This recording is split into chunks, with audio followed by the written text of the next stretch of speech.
Si tu te sens appelé à marcher avec Yahweh, notre Créateur d'amour, encore faut-il chercher à le connaître selon ce qu'il a révélé de lui-même. Pas selon les images transmises ou les concepts hérités, mais selon sa propre révélation. Dans cette vidéo, nous partons à la rencontre de la nature de Yahweh telle que les Écritures la décrivent, pour comprendre comment établir une relation juste, vivante et réelle avec lui. Ce n'est pas une quête extérieure, c'est dans ton corps, ton souffle, ton être intérieur que cette rencontre s'établit. Car ton corps est le temple de sa présence.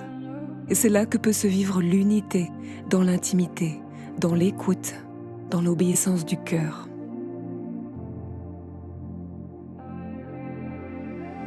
Les anciens Hébreux croyaient-ils en un Dieu omnipotent, omniscient, omniprésent ?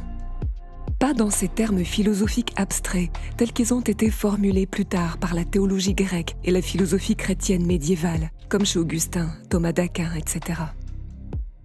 Mais ils vivaient et témoignaient d'un être suprême unique, Yahweh, avec des attributs très puissants, bien que pas systématisés comme dans les catéchismes plus tardifs.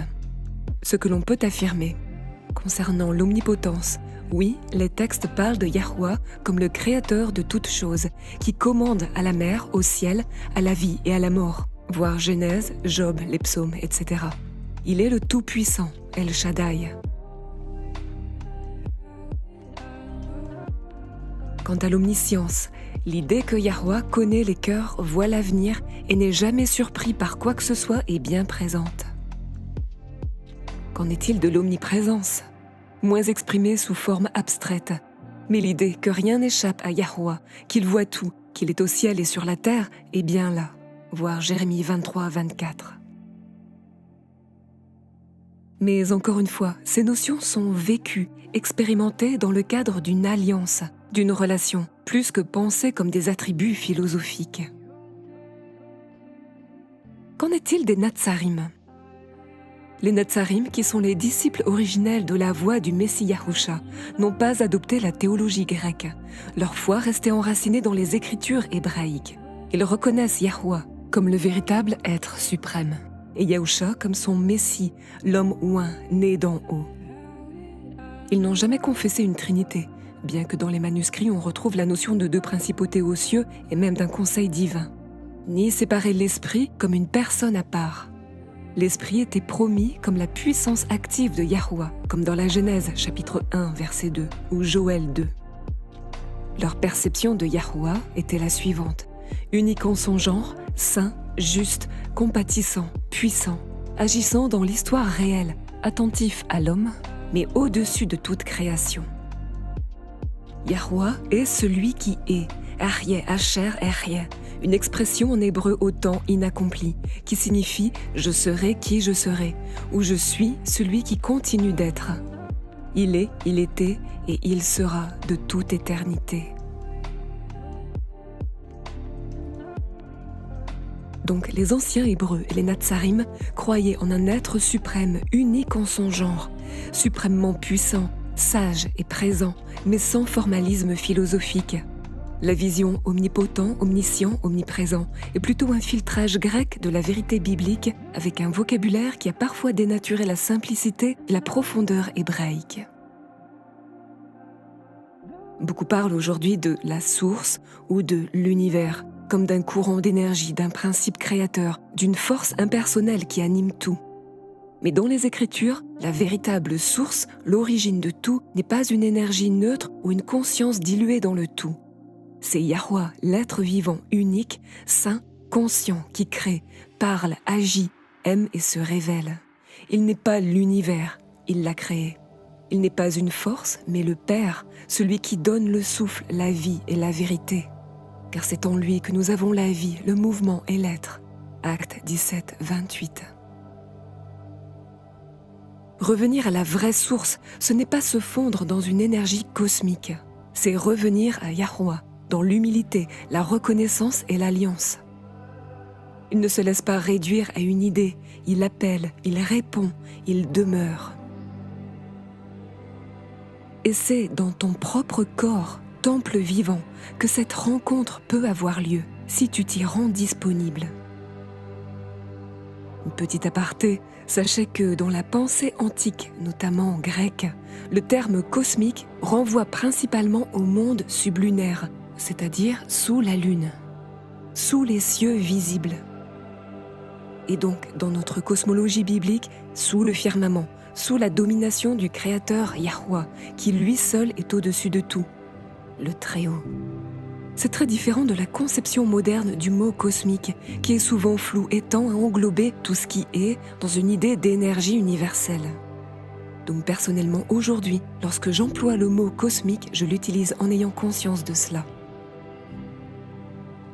Alors, parlons de la relation entre Yahweh et notre être même. S'il est essentiel de garder à la conscience l'aspect externalisé de Yahweh, lui qui demeure au-dessus de nous dans les cieux, c'est bien en nous qu'il souhaite faire résider sa présence. Il est à la fois le Très-Haut, souverain dans les cieux, et l'intime, souffle de vie au cœur de notre être. Dans Bereshit, Genèse 2, 7, il est écrit « Yahweh, Elohim, forma l'homme, Adam, de la poussière et du sol, et souffla dans ses narines un souffle de vie, et l'homme devint une âme vivante. » Cela nous dit clairement que notre vie même vient du souffle de Yahweh. Ce n'est pas un simple souffle d'air, c'est l'énergie vitale, l'esprit de vie qui vient de lui. Donc oui, il est constitutif de notre être vivant, et nous sommes faits à son image. Bereshit 1, 26, faisons l'homme à notre image, selon notre ressemblance. Il ne s'agit pas ici forcément d'une copie physique, mais d'une capacité intérieure à porter sa nature, son souffle, sa pensée, sa parole, sa volonté. En ce sens, nous avons été constitués pour le refléter. L'Esprit agit en nous, mais ne fusionne pas avec notre personne. Dans les Écritures, l'Esprit de Yahweh peut habiter une personne, la remplir, la guider, mais il n'est pas confondu avec l'homme, il est distinct, mais intimement lié. Il peut se retirer si l'homme se détourne, comme avec Shaoul, en 1 Samuel 16, 14. Ou se déverser puissamment, comme à Shavuot, acte 2. Savez-vous que nous sommes le temple de l'Esprit ? 1 Corinthiens 6, 19. Shaoul, Paul dit « Ne savez-vous pas que votre corps est le temple du souffle sacré qui est en vous, que vous avez reçu de Elohim, et que vous ne vous appartenez point à vous-même » Ici encore, Yahweh n'est pas seulement au ciel, il se rend présent en nous, dans notre corps, tel un temple vivant. Mais attention, il y a une distinction. Dire que Yahweh est mon constituant constitutif peut être vrai dans le sens où c'est lui qui me donne la vie, l'identité, la conscience, le mouvement, l'existence même. Mais ce n'est pas à comprendre comme « je suis Yahweh » ou « Yahweh est moi », car ce serait tomber dans une confusion panthéiste ou dans la doctrine du « je suis Dieu » qu'on retrouve dans certains courants spirituels modernes. Tu es une créature formée par Yahweh, animée par lui, portée par son souffle, mais distincte de lui. Donc en résumé, oui, Yahweh est source de ton être, sans lui tu n'es rien. Oui, il peut habiter ton corps, le sanctifier, le remplir. Oui, il t'a fait pour être porteur de son image divine, son témoin vivant. Mais non, nous ne sommes pas Yahweh lui-même. Tu es un être créé, aimé, porteur de son souffle, fait pour vivre en lien avec lui. Là est toute notre grandeur.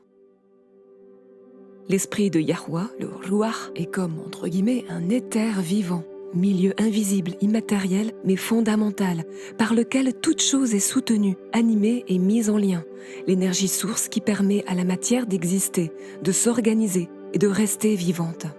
En d'autres mots, le monde matériel est né du Verbe, porté par l'Esprit, le Ruach. Et tout ce qui existe est soutenu dans l'instant par son souffle. Comme le dit aussi Hébreux 1.3, il soutient tout par sa parole puissante. Mais attention à une subtilité, ce Ruach n'est pas une substance neutre comme un plasma ou une énergie impersonnelle, c'est la présence vivante, agissante et consciente de Yahweh. Donc ce n'est pas un simple champ énergétique, c'est l'action vivante du Créateur qui maintient et anime toute chose sans être confondu avec la chose. L'esprit est comme l'éther divin d'où tout prend forme, mais c'est un éther conscient, sain et émissaire de Yahweh, non une énergie impersonnelle.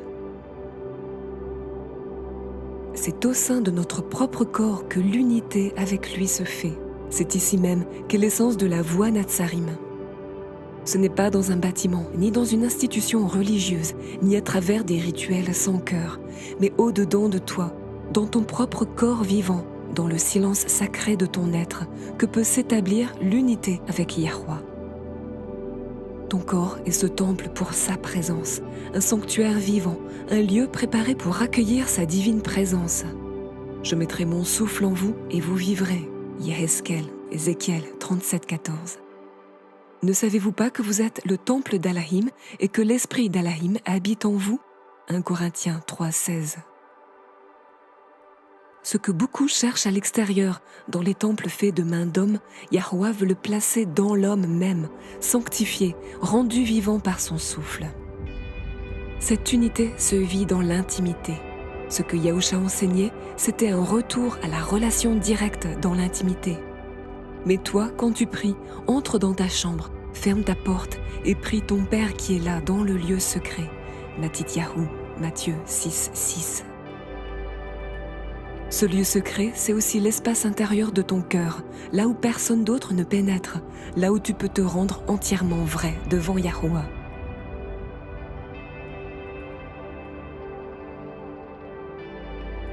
L'unité se fait également par l'obéissance aimante. L'unité avec Yahweh n'est pas seulement une sensation spirituelle, elle se manifeste aussi dans l'obéissance, dans le fait de marcher dans ses voies, comme un enfant marche dans les pas de son père. Si quelqu'un m'aime, il gardera mes paroles. Mon Père l'aimera. Nous viendrons à lui et nous ferons notre demeure chez lui. Yahuchanan, Jean 14, 23.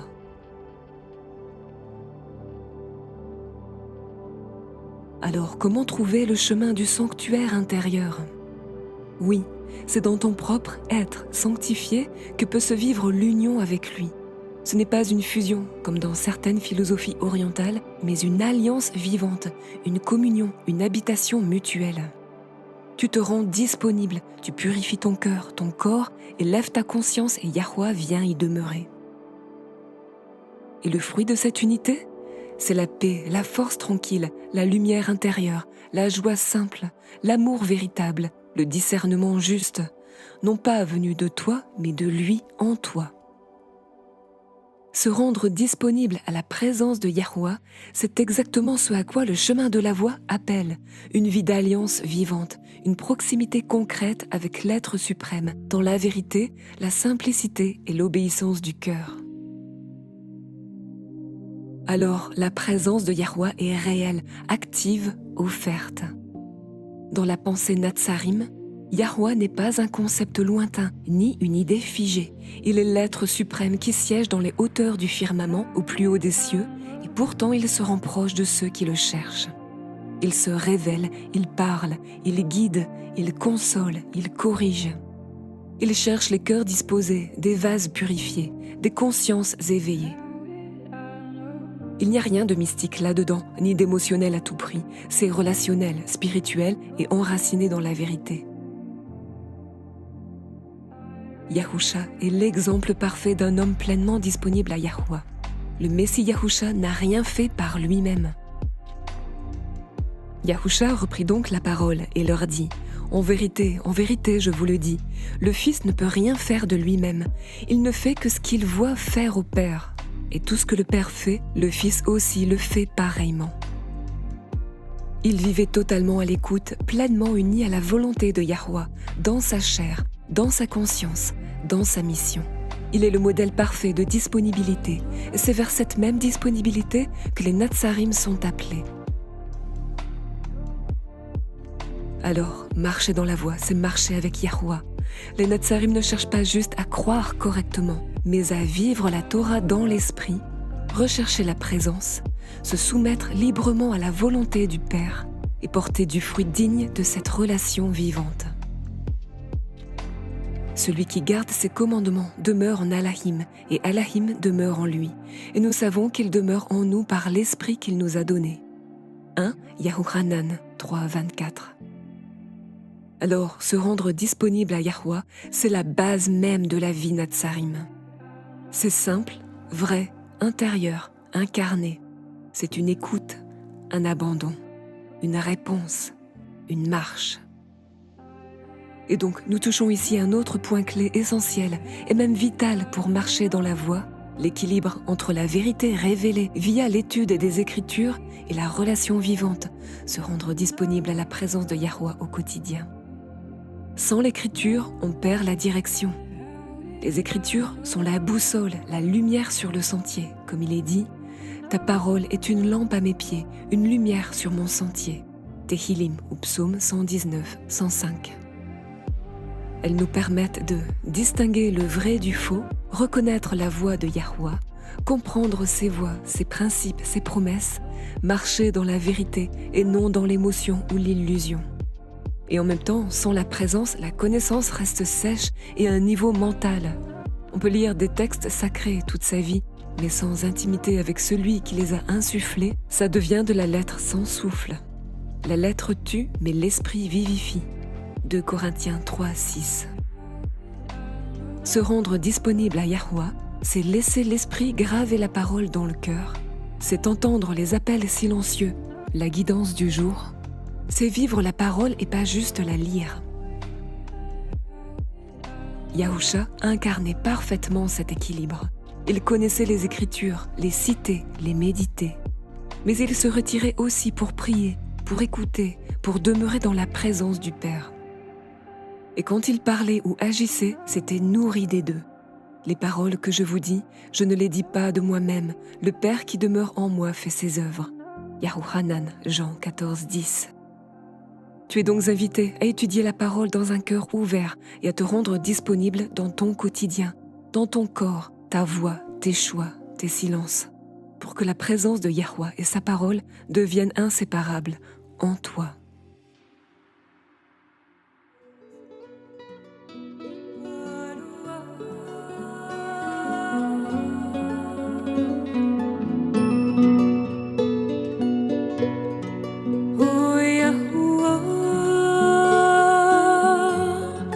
Jérusalem céleste, descende sur la terre selon ta promesse éternelle.